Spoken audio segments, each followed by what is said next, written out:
Hello everyone, this is me Pratyush and this is your amazing channel CUT UG exam. अच्छा, आज इस video में हम लोग क्या बात करने वाले हैं? आज इस वीडियो में हम लोग बात करेंगे, अगर आपका डोमेन सब्जेक्ट केमिस्ट्री है तो ये वीडियो सिर्फ आपके लिए, ठीक है, सिर्फ आपके लिए, हाँ उसके लिए भी है, ठीक है। अच्छा, इस वीडियो में आज हम लोग को देखना क्या है? इस वीडियो में आज हम लोग बात करेंगे PYQs की। किसकी बात करेंगे? PYQs की।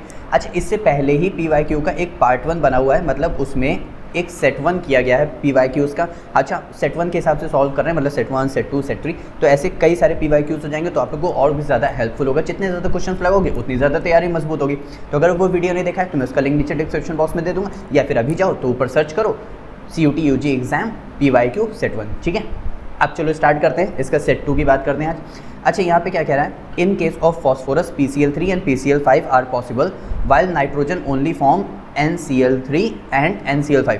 देखो, नाइट्रोजन हो गया, फॉस्फोरस हो गया, ये सब एक फैमिली के मेंबर हैं, तो इनको प्रॉपर्टीज़ भी एक तरह शो करनी चाहिए थी। लेकिन नाइट्रोजन दोनों तरह के बॉन्ड बना रहा है, लेकिन मतलब फॉस्फोरस नाइट्रोजन सिर्फ एक तरह के बॉन्ड बना रहा है। वो इसलिए क्योंकि नाइट्रोजन के पास वैकेंट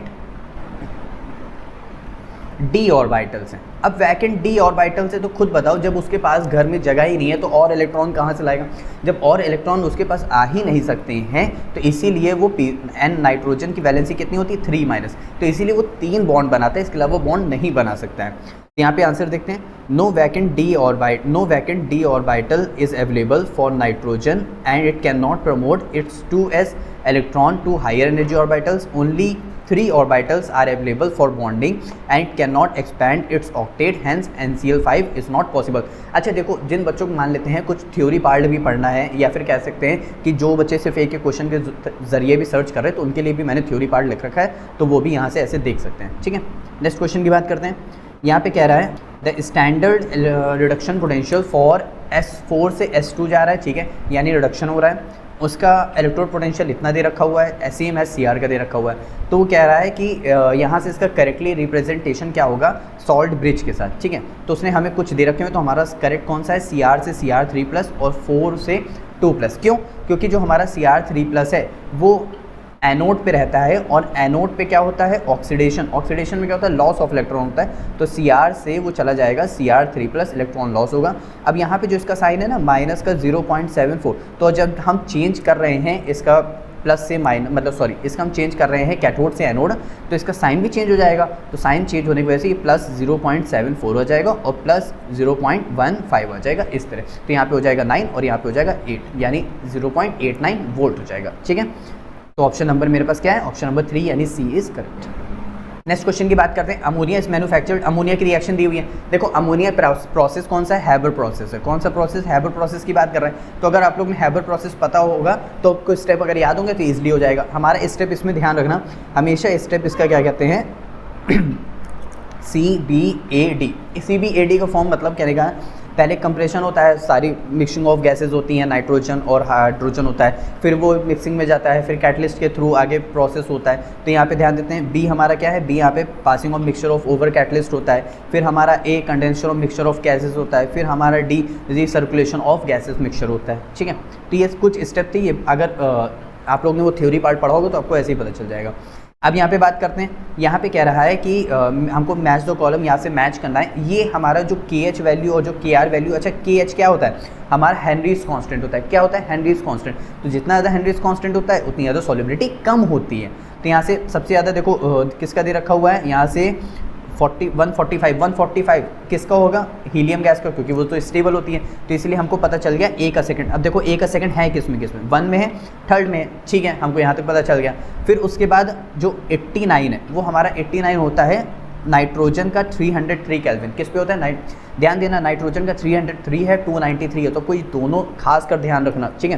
तो हमको पता चल गया B का 4th है, इसमें B का 3rd है, B का 3rd है, तो हमारा ऑप्शन गलत हो गया, यानी ऑप्शन नंबर A मेरे पास ऐसे ही करेक्ट हो गया। मुझे बाकी दोनों देखने की ज़रूरत ही नहीं है। तो at constant pressure KH is inversely proportional, therefore the higher and the lower the solubility, ठीक है। IUPAC नेम की बात करते हैं। यहाँ पे क्या कह रहा है? अच्छा, स्टार्ट कहाँ से करेंगे? ब्रोमीन से। तो 1 2 3 4, क्योंकि 4 कार्बन है, 4 कार्बन के लिए क्या हो जाएगा? ब्यूटेन हो जाएगा। अच्छा ठीक है, 1 पे क्या लगा है? ब्रोमो, 1 पे आ जाएगा ब्रोमो। फिर उसके बाद क्या हो जाएगा? 1 2, तो यहाँ पे 2 पे क्या आ जाएगा? मिथाइल, तो 1 ब्रोमो 2 मिथाइल ब्यूटेन हो जाएगा। तो यहाँ पे ऑप्शन नंबर 1 हो जाएगा, करेक्ट हो जाएगा। आगे ध्यान देते हैं। अब यहाँ पे कह रहा है कि Mn2 प्लस मतलब MnO4 माइनस, यहाँ पे इसकी ऑक्सीडेशन स्टेट कितनी है देख लेते हैं। यहाँ पे कैसे देखते हैं, यहाँ पे Mn होता है x क्योंकि उसकी निकालनी है, प्लस ऑक्सीजन 2 4 जा 8 तो -8 हो गया इज इक्वल टू -1 हो गया, तो x इज इक्वल टू -1 + 7 हो गया, क्योंकि अगर चार्ज हम लोग को दिया होता है तो इक्वल टू के बाहर, तो x इज इक्वल टू यहाँ पे 8, तो x इज इक्वल टू +7 आ गया, ठीक है। यानी +7 से वो जा रहा है +2 में। अब यहाँ पे क्या कह रहा है, यहाँ पे क्या कह रहा है, यहाँ पे कह रहा है 2 मोल्स रिक्वायर्ड है किसी भी इलेक्ट्रिसिटी पास कराने के लिए, यानी मेरे पास n इज इक्वल टू 2 दे रखा हुआ है, ठीक है। यानी मेरे पास यहाँ पे कितने इलेक्ट्रॉन का अंतर है, यहाँ पे 5 इलेक्ट्रॉन का अंतर है। अब यहाँ पे 5 इलेक्ट्रॉन का अगर अंतर है और यहाँ पे 2 मोल दे रखे हुए, इसका मतलब यहाँ पे 10 उसके फराडे की यूज़ हो रहा है, तो 10 हो जाएगा। अब नंबर ऑफ n मेरे पास 10 हो गया तो इंटू f हो जाएगा, तो यहाँ से q is equal to nf होता है, तो यहाँ से 10f आ गया, यानी 96500 तो होता है, एक और 0 आ जाएगा, तो मेरे पास आंसर कितना हो जाएगा, 10f हो जाएगा। तो ऑप्शन नंबर 2 मेरे पास क्या हो जाएगा, करेक्ट हो जाएगा। आगे यहाँ पे आगे ध्यान देते हैं, जैसे उसका पूरा एक्सप्लेनेशन है तो आप लोग देख सकते हैं। नेक्स्ट बात करते हैं, which of the following do not produce ketones, will not produce ketones. अच्छा, कीटोन कौन नहीं देते, कीटोन हमारी स्टीफन रिएक्शन नहीं देती, क्यों, क्योंकि वो SnCl2 डाइल्यूट HCl की प्रेजेंस में वो हम लोग को पहले इमीन देती है। क्या देती है बच्चों, इमीन, मतलब बता दे रहा हूँ एक बाय प्रोडक्ट होता है बीच में, वो होता है इमीन। फिर उसके बाद हम लोग, ये रहा पहला स्टेप, और फिर उसके बाद हम लोग हाइड्रोलिसिस करते हैं तो हम लोग को क्या मिलता है, एल्डिहाइड मिलता है। तो यहाँ से क्या होता है, एक H इसको मिलता है, एक H इसको मिलता है, फिर इसका हम लोग हाइड्रोलिसिस करते हैं, फिर हम लोग को क्या मिलता है, एल्डिहाइड मिलता है। नेक्स्ट ध्यान देते हैं, बेसिक हाइड्रोलिसिस ऑफ एस्टर। अब जब भी हम लोग बेसिक हाइड्रोलिसिस ऑफ एस्टर करते हैं बच्चों, तो हम लोग को पहले बाय प्रोडक्ट मिलता है कार्बोक्सिलेट। पहले देखो यहाँ पे क्या होता है, पहले हम लोग NaOH के साथ ट्रीट कराते हैं तो हम लोग को मिलता है कार्बोक्सिलेट, फिर हम लोग उसका हाइड्रोलिसिस कराते हैं तो हम लोग को मिलता है कार्बोक्सिलिक एसिड। तो कंफ्यूज नहीं होना, ठीक है। अच्छा, chemical formula of laughing gas, laughing gas हमारी होती है नाइट्रस एसिड, और नाइट्रस एसिड क्या होता है, N2O। In imine the nitrogen atom, अब क्वेश्चन नंबर 10 पे आगे ध्यान देना, इधर उधर मत देखो, फोकस में रहो। The nitrogen atom is AB hybridized हैं, making geometry of amines then CAB are respectively. तो हमारा ऑप्शन क्या हो जाएगा, ट्राइवेलेंट, क्योंकि जब भी नाइट्रोजन एटम, तो नाइट्रोजन एटम हाइब्रिडाइज्ड हैं, इसका मतलब नाइट्रोजन एटम अमीन है, यानी 1 2 NH2 होता है, अरे इस तरह NH2 होता है ना। अब NH2 अगर है तो जाहिर सी बात है यहाँ से सिर्फ 2 बॉन्ड बन रहे हैं और एक लोन पेयर है, तो यहाँ से ट्राइवेलेंट तो रहता है, और अगर 3 बॉन्ड बनते तो sp2 हाइब्रिडाइज रहता है क्योंकि सिंगल बॉन्ड की बात कर रहे हैं, और उसके बाद अगर C से हाइब्रिडाइज होगा तो वो ट्राइगोनल में शो करेगा। नेक्स्ट बात करते हैं, the minimum concentration of electrolyte in millimoles per litre is required to cause the precipitation of a sol in 2 hours is called हमारा फ्लक्चुएशन। अब अगर आप लोग ने फ्लक्चुएशन वैल्यू, अगर आप लोगों ने सरफेस केमिस्ट्री को ध्यान से पढ़ा होगा तो ठीक है, नहीं पढ़ा है तो मैं कहता हूँ डायरेक्ट याद कर लो, क्योंकि MCQ उसके फॉर्म में आपको टिक करना है बस। नेक्स्ट बात करते हैं, which alloy is used for making bullets and lighter flints. तो हमारा क्या होता है, मिश मेटल, ठीक है। मिश मेटल एक अलॉय के फॉर्म में होता है, ध्यान रखना, बहुत सारे अलॉय का मिक्सचर होता है। Aldehyde and benzaldehyde can be distinguished by, aldehyde और बेंजील्डिहाइड हम लोग डिस्टिंग्विश करते हैं टॉलेंस रिएजेंट्स की मदद से। किसकी मदद से करते हैं, टॉलेंस रिएजेंट की मदद से करते हैं। Aspartame is most successful artificial sweetener but is only limited to cold food and cold drinks, because यहाँ पे इसका आंसर क्या हो जाएगा, unstable at cooking temperature. Unstable क्या होता है, कुकिंग टेम्परेचर, ध्यान रखना। एस्पर्टेम बहुत हमारा, जब आप लोग ने वो पढ़ा होगा केमिस्ट्री इन एवरी डे, तो वहाँ पे भी बहुत बार यूज़ हुआ है। The cyanide extraction process of silver the oxidising and reducing agents are oxygen और जिंक की प्रेजेंस में होता है। पहले ऑक्सीजन के साथ रिएक्ट करता है, फिर वो जिंक के साथ रिएक्ट करता है। यहाँ पे ध्यान देते हैं, Ag जो होता है साइनाइड के साथ रिएक्ट कर रहा है। अब साइनाइड, या तो मैं सिर्फ साइनाइड का आयन भी ले सकता था Cn माइनस का, तो यहाँ से क्या होता है, अरे इस तरह, ठीक है। तो H2+ है, ऑक्सीजन की प्रेजेंस में रिएक्ट करा रहा है, तो यहाँ से पहले हमको सिल्वर साइनाइड के फॉर्म में, सोडियम सिल्वर साइनाइड के फॉर्म में मिलता है, फिर उसको हम लोग वापस से रिएक्ट कराते हैं जिंक डस्ट की प्रेजेंस में, तो हम लोग को सोडियम अर्जेंटो साइनाइड मिलता है। नेक्स्ट बात करते हैं, the most appropriate reagent in the conversion of, यहाँ से अगर हमको यहाँ जाना है, यानी बेंजीन से हमको क्लोरोबेंजीन के फॉर्म में जाना है, तो हम लोग Cl2 FeCl3 का भी यूज़ कर सकते हैं, और SOCl2 का भी ज़्यादातर यूज़ करते हैं। आइडेंटिफाइंग एक्स की बात कर रहे हैं यहाँ पे, देखो जो Cl2 है ये क्लोरीन की रिएक्शन, ध्यान रखना है, जब भी NaOH के साथ रिएक्ट करती है तो हमेशा NaClO3 का फॉर्मेशन होता है। किसका फॉर्मेशन होता है, NaClO3। अब NaClO3 है तो यहाँ पे ध्यान देते हैं NaClO3, तो किसके हमें बताना है, हैलोजन का बताना है, तो यहाँ पे हो जाएगा +1 + x माइनस का 6 इज इक्वल टू 0, क्योंकि 3 2 6 होता है ऑक्सीजन का चार्ज, तो x इज इक्वल टू +5 आ जाएगा। तो ऑप्शन नंबर मेरे पास क्या हो जाएगा, 2 क्या हो जाएगा, करेक्ट हो जाएगा। ठीक है, आगे ध्यान देते हैं। अब हम लोग बात कर लेते हैं क्वेश्चन नंबर 18 की। क्वेश्चन नंबर 18 में मैच द कॉलम की बात कर रहा है। देखो अगर मैच द कॉलम में हमें ये पता चल जाता है, 2 या 3 भी पता चल जाते हैं, तो हमें बाकी देखने की जरूरत नहीं है। ठीक है, और देखते हैं इलेक्ट्रोलाइटिक रिडक्शन। इलेक्ट्रोलाइटिक रिडक्शन होता है एल्यूमिनियम का, ये बात मुझे पता थी। अच्छा देख रहे हैं बेसिमराइजेशन, नहीं मुझे नहीं पता क्या होता है। स्मेल्टिंग, नहीं मुझे वो भी नहीं पता है। रिडक्शन ऑफ ऑक्साइड, हाँ वो जिंक का होता है, क्योंकि हम लोग जब रोस्टिंग के फॉर्म में होती है रिएक्शन तब अब ध्यान होगा। तो वही चीज़ें यहाँ पे, तो मतलब ए का हमारा हो गया थर्ड, तो देखो ए का थर्ड कहाँ मिल रहा है, फर्स्ट में मिल रहा है और थर्ड में मिल रहा है। ठीक है, अब उसके बाद डी का देखो, डी का है हमारे पास सेकंड, तो देखो डी का सेकंड कहाँ पे, यहाँ पे डी का फोर्थ है, तो ये गलत हो गया। डी का सेकंड हमारे यानी ऑप्शन नंबर 3 ऐसे ही करेक्ट हो गया। मैंने बाकी को दोनों तो देखा ही नहीं है। नेक्स्ट बात करते हैं, हाफ लाइफ रिएक्शन दे रखा है अच्छा 25 मिनट्स में, और हमसे रेट कांस्टेंट पूछ रहा है यानी के पूछ रहा है, तो 0.693 और उसके बाद टी हाफ कर देते हैं हम।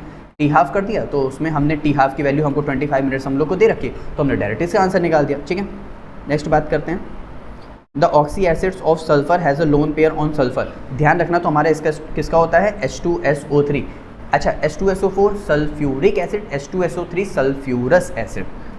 नेक्स्ट क्वेश्चन की बात करते हैं, क्वेश्चन नंबर 21 की। अ ड्रॉप सॉल्यूशन, वॉल्यूम हमें इतना दे रखा हुआ है और number of moles of H+ ions हमें इतना दे रखा है, रेट कांस्टेंट डिसअपियरेंस की इतनी बात कर रहा है। अच्छा how will long H+ take to disappear, और जल्दी से देख लेते हैं। अच्छा कंसंट्रेशन यानी मोल वॉल्यूम की बात कर रहे हैं, देखो उसने हमें मोल दे रखा हुआ है कितना, इतना दे रखा हुआ है, वॉल्यूम दे रखा हुआ है कितना, इतना दे रखा हुआ है, तो जाहिर सी बात है यहाँ से कंसंट्रेशन की कौन सी यूनिट आएगी, मोलैरिटी की आएगी। तो ठीक है, यहाँ से हम लोग ने मोलैरिटी फाइंड कर लिया। अब डिसअपियरेंस की बात कर रहे हैं, तो हम लोग ने कितना मोलैरिटी कंसंट्रेशन निकाला था, तो इतना, और उसका हमें कितना दे रखा हुआ था 10⁷, तो 10⁷ रख के हमने ऐसी वैल्यू सॉल्व कर लिया। मतलब कहने का है, हमें अगर डिसअपियरेंस फाइंड करना है तो जितना हमारे पास कंसंट्रेशन आया होगा और उसके यूनिट के रिस्पेक्ट में हमें जितनी उसके लीटर की वैल्यू हमें दे रखी होगी, हम लोग उतना पुटअप कर देंगे और हमारा एज इट इज़ आंसर आ जाएगा। नेक्स्ट ध्यान देते हैं, the vapour pressure curve of the ethanol and acetone. देखो इथेनॉल और एसीटोन, अच्छा जाहिर सी बात है ये ओपन कर दो तो इवेपोरेट हो जाएंगे, यानी इनकी स्केपिंग टेंडेंसी ज़्यादा है। अगर स्केपिंग टेंडेंसी ज़्यादा है तो इनके मॉलिक्यूल्स, जो वाटर के मॉलिक्यूल्स हैं, इनके बीच का जो अट्रैक्शन होगा वो वीकर होगा, इसीलिए तो ये फटाक से टूट के ऊपर इवेपोरेट कर जाएंगे। अगर ऊपर इवेपोरेट कर जाएंगे तो बहुत जल्दी इसकी टेंडेंसी हो जाएगी, यानी weaker attraction between molecules take place, यानी ऑप्शन नंबर 1 क्या हो जाएगा, करेक्ट हो जाएगा।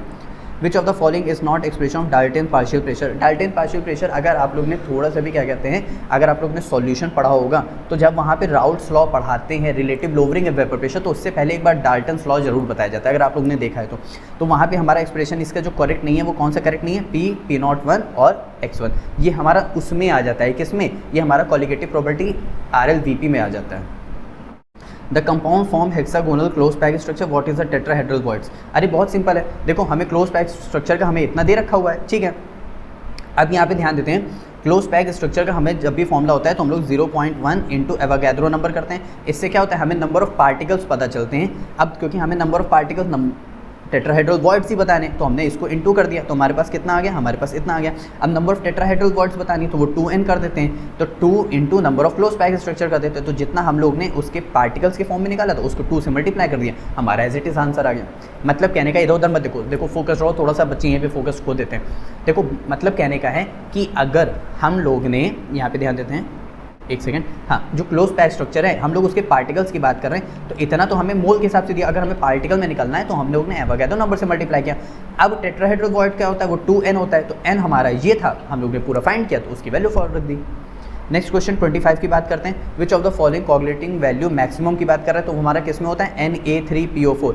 अब ये कोऑगुलेटिंग वैल्यू से यहाँ पे क्या मतलब है, यहाँ पे ये मतलब है कि जितना ज़्यादा कैटायन का चार्ज होगा उतना ज़्यादा ही कोऑगुलेट करेगा। यहाँ पे ध्यान दो, according to Hardy Schulze rule, higher charge higher coagulating power. तो सबसे ज़्यादा हायर चार्ज किसमें, PO4 माइनस, क्योंकि 3 इधर होता है, Na+ इधर होता है, तो क्रॉस मल्टीप्लिकेशन होगा तो Na3PO4 में बन जाएगा। नेक्स्ट बात करते हैं, alkyl halide with this molecular formula on dehydrohalogenation with 2 isomeric alkene XY दे रहा है, ठीक है। कंपाउंड विद फॉर्मूला ये दे रहा है ऑन रिडक्टिव ओजोनोलिसिस की बात कर रहा है X और Y की, तो एल्डिहाइड दे रखा है, कीटोन दे रखा हुआ है, फिर एल्डिहाइड दिया हुआ है, फिर फॉर्मेल्डिहाइड दिया हुआ है। तो एल्काइल हैलाइड यहाँ पे क्या बनेगा, जो हमारा उसका फॉर्मूला होगा वो हमारे फॉर्मूला होगा 2 मिथाइल 3 मतलब 2 bromo 3 methyl butene. Next question की बात करते हैं हम लोग, क्वेश्चन नंबर, अच्छा glucose does not react with, glucose हमेशा क्या कहते हैं सोडियम बाइसल्फाइड के साथ रिएक्ट नहीं करता है, जब आप लोग ने अगर ग्लूकोज की प्रॉपर्टीज़ पढ़ी होगी तो। नेक्स्ट बात करते हैं which of the following is not correct for lanthanum series. Lanthanum is an element of transition element, ठीक है ये बात करेक्ट है। लैंथनम इज लेस बेसिक, नहीं लैंथनम हमारा जो है ना ये मोर बेसिक है देन ल्यूटेशियम, ठीक है। Lanthanum due to lanthanide contraction, lanthanide the basic characters of hydroxide decrease as the ionic radii decrease. Positive carbylamine test तो कौन देगा, पॉजिटिव कार्बल अमाइन टेस्ट हमारा देता है पैरामिथाइल बेंजाइल अमीन। कौन है, पैरामिथाइल बेंजाइल अमीन, ठीक है। कार्बल अमाइन टेस्ट, अच्छा मतलब पता है कार्बल अमाइन टेस्ट मतलब होता है, अच्छा ये क्या है CN, ये होता है साइनाइड और ये होता है आइसोसाइनाइड, ठीक है। तो जो आइसोसाइनाइड टेस्ट देते हैं वो हमारे कार्बल अमाइन टेस्ट होते हैं, ठीक है। नेक्स्ट क्वेश्चन की बात करते हैं, क्वेश्चन नंबर 30 की। चलो क्वेश्चन नंबर 30 की बात कर लेते हैं। क्वेश्चन नंबर 30 में क्या कह रहा है, विच of the following statement is not correct about catalyst. Catalyst is required in large quantities, नहीं कैटलिस्ट हम सिर्फ एक ही क्वांटिटी में लेते हैं, मतलब हमें जितना कैटलिस्ट जरूरत है सिर्फ उतना ही लेते हैं, क्योंकि वो रिएक्शन की स्पीड को बढ़ाता है, उसमें लार्ज क्वांटिटी से कोई भी मतलब नहीं, तो ऑप्शन गलत हो जाएगा। सम रिएक्टेंट में give different product by using different catalyst, जाहिर सी बात है भाई, अमोनिया हैबर प्रोसेस दूसरा होता है, प्लैटिनम दूसरा होता है, आयरन दूसरा होता है, कैटलिस्ट मोलिब्डेनम दूसरे होते हैं, तो सब प्रोडक्ट भी तो दूसरे ही बन रहे होते हैं। Catalyst activity of does not depend, नहीं वो डिपेंड करता है कीमोसॉर्प्शन पे, ठीक है। A catalyst does not रिपेंड the same before after the reaction, ये भी गलत है क्योंकि कैटलिस्ट जितना यूज होता है उतना ही रहता है, ये रिएक्शन में पार्टिसिपेट नहीं करता है। The hormone which control the pausing of burning fats proteins carbohydrate the liberation of energy in the body, तो हमारा ऑप्शन क्या है इंसुलिन, ठीक है। C3H6O, अच्छा C3H6O तो यहाँ पे CH3, यहाँ पे CH2 और यहाँ पे COOH। अब ये क्या है, एल्डिहाइड है, does not form a silver mirror test with Tollens reagent, अच्छा इसका मतलब ये एल्डिहाइड नहीं है क्योंकि टॉलेंस रिएजेंट टेस्ट एल्डिहाइड देते हैं, इसका मतलब ये क्या होगा, इसका मतलब ये कीटोन होगा, और कीटोन जो होते हैं वो हाइड्रोक्सिल अमाइन टेस्ट देते हैं। हाइड्रोक्सिल अमीन का मतलब क्या होता है, हाइड्रोक्सिल अमीन का मतलब होता है NH2OH, और ऑक्साइन का मतलब क्या होता है, कार्बन और ऑक्सीजन के बीच में नाइट्रोजन का आ जाना, उसको बोलते हैं ऑक्साइन। तो यहाँ पे क्या हो जाएगा, पॉजिटिव आइडोफॉर्म टेस्ट, क्योंकि वो कीटोन पॉजिटिव आइडोफॉर्म टेस्ट देते हैं। नेक्स्ट की बात करते हैं, क्वेश्चन नंबर 33 की। यहाँ पे कह रहा है in decreasing order basic character gaseous phase, देखो अमीन का गैसियस फेज में पहले होता है 3 डिग्री, फिर होता है 2 डिग्री, फिर होता है 1 डिग्री और फिर होता है अमोनिया, ठीक है। तो यहाँ पे 3 डिग्री देखो, हाँ यहाँ पे 3 कार्बन साथ अटैच है, फिर 2 डिग्री है, फिर 1 डिग्री है और फिर क्या है, अमोनिया है। नेक्स्ट बात करते हैं यहाँ पे which is not correct about the order of reaction. Order of reaction हमेशा क्या कहते हैं, कभी भी कोफिशिएंट के ऊपर डिपेंड नहीं करता है, is always equal to the sum of the coefficient stoichiometric coefficient of reactant in the balance chemical equation, तो ये गलत, उसको उससे मतलब ही नहीं, उसको उसकी पावर से मतलब है। नेक्स्ट बात करते हैं, अब glucose react with hydroxyl amine form oxime, ठीक है, ऑक्साइन का फॉर्मेशन करता है। ग्लूकोज का फॉर्मूला यहाँ पे देखो, सबसे पहले ग्लूकोज का formula carbon carbon carbon 4 carbon और ये रहा 5 कार्बन। सिर्फ यहाँ पे जो होता है ना बच्चों, सिर्फ इधर क्या होता है, H होता है और इधर क्या होता है, OH होता है, बाकी सब में इधर OH OH OH और OH चलता है, ठीक है। तो देखो 4 OH एक तरफ होने चाहिए, तो देखो 1 2 3, ये नहीं 5, मतलब ये गलत हो गया, तो यहाँ पे ध्यान दो 1 2 3, नहीं ये भी गलत हो गया, यहाँ पे ध्यान दो 1 2 3 4, तो ये सही हो गया, यानी ऑप्शन नंबर 4 तो ऐसे ही मेरा सही हो गया, ठीक है। अब मैंने आपको ऑक्साइन बताया था ना, कार्बन और ऑक्सीजन के बीच में नाइट्रोजन का आ जाना, उसको बोलते हैं ऑक्साइन, तो मेरा ऑप्शन नंबर 4 क्या हो जाएगा, करेक्ट हो जाएगा। देख लेते हैं, ऑप्शन नंबर 4 मेरे पास क्या हो जाएगा, करेक्ट हो जाएगा। तो ये थे केमिस्ट्री डोमेन्स के कुछ PYQs। अब हम लोग ने सेट 1 भी सॉल्व कर दिया है और हम लोग ने सेट 2 भी सॉल्व कर दिया। अब आप लोगों का काम इतना है, इसको अच्छे से लगाना, प्रॉपर थोड़ा सा समझना। आप लोग कोई भी दिक्कत होती है आप लोग बेशक कमेंट सेक्शन में उसको कमेंट करना, आप लोग बताना, मैं आपकी डेफिनेटली हेल्प करूँगा। क्लियर, अब मिलते हैं नेक्स्ट वीडियो में नेक्स्ट सेट के साथ। Bye bye.